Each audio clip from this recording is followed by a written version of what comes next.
Mass మహారాజా Raviteja 75వ cinema mass జాతర release అయి నిన్న సోమవారంతో 10 రోజులు కంప్లీట్ అయింది.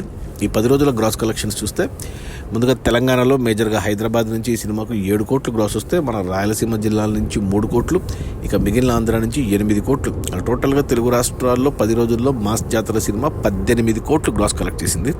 ఇక కర్ణాటక నుంచి 1 కోటి గ్రాసు, ఇక ఓవర్సీస్ మేజర్గా నార్త్ అమెరికా నుంచి మరో కోటి. ఇలా టోటల్గా 10 రోజుల్లో మాస్ జాతర సినిమా 20 కోట్లు గ్రాస్ కలెక్ట్ చేసింది. అంటే ఒక ఫ్లాప్ టాక్ వచ్చి మిక్స్డ్ రివ్యూస్ వచ్చి నెగిటివ్ టాక్ ఉన్నా కానీ 20 కోట్లు వచ్చాయంటే, హిట్ టాక్ వచ్చింటే ఈజీగా 50 కోట్లు వచ్చేది.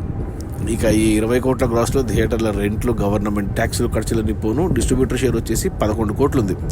ఈ సినిమా బడ్జెట్ 40 కోట్లు అయితే 21 కోట్లకి నెట్ఫ్లిక్స్కి అమ్మారు, 19 కోట్లకి డిస్ట్రిబ్యూటర్లకు అమ్మారు. అందులో 11 కోట్లు వెనక్కి వచ్చేసాయి 10 రోజుల్లో. ఇంకా 8 కోట్లు వెనక్కి వస్తే సినిమా హిట్ అవుతుంది బాక్సాఫీస్ దగ్గర కమర్షియల్గా. 8 కోట్ల షేర్ రావాలంటే మరో 16 కోట్లు గ్రాస్ రావాలి. ఈరోజు మంగళవారం వర్కింగ్ డే, ఈరోజు కూడా కలెక్షన్స్ ఉండవు. కర్ణాటకలో, నార్త్ అమెరికాలో అస్సలకే లేవు కలెక్షన్స్ మా సినిమాకు.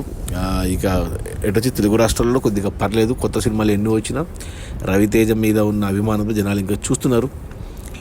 చూడాలి మరి. సినిమా హిట్ అవ్వడం కష్టం లేదు. 8 కోట్లు నష్టాలే క్లియర్గా సినిమాకు ఫ్లాపే. కానీ నిన్న రవితేజ కొత్త సినిమా గ్లిమ్స్ వచ్చింది, భర్త మహాశైలకు విజ్ఞప్తి అనేసి. అది ఫ్యామిలీ సినిమా లాగా కనబడుతుంది, చాలా బాగుంది ఆ గ్లిమ్స్ టీజరు. ఈ సంక్రాంతి 2026కు రిలీజ్ అని పెట్టారు. సో ఈ ఇయర్ సంక్రాంతికి వస్తున్నాం, ఎంత పెద్ద బ్లాక్ బస్టర్ అయిందో ఫ్యామిలీ ఆడియన్స్ వల్ల. సో నెక్స్ట్ సంక్రాంతి ఖచ్చితంగా మాస్ మహారాజా 100 కోట్లు కొట్టబోతున్నాడని క్లియర్గా అర్థమవుతుంది.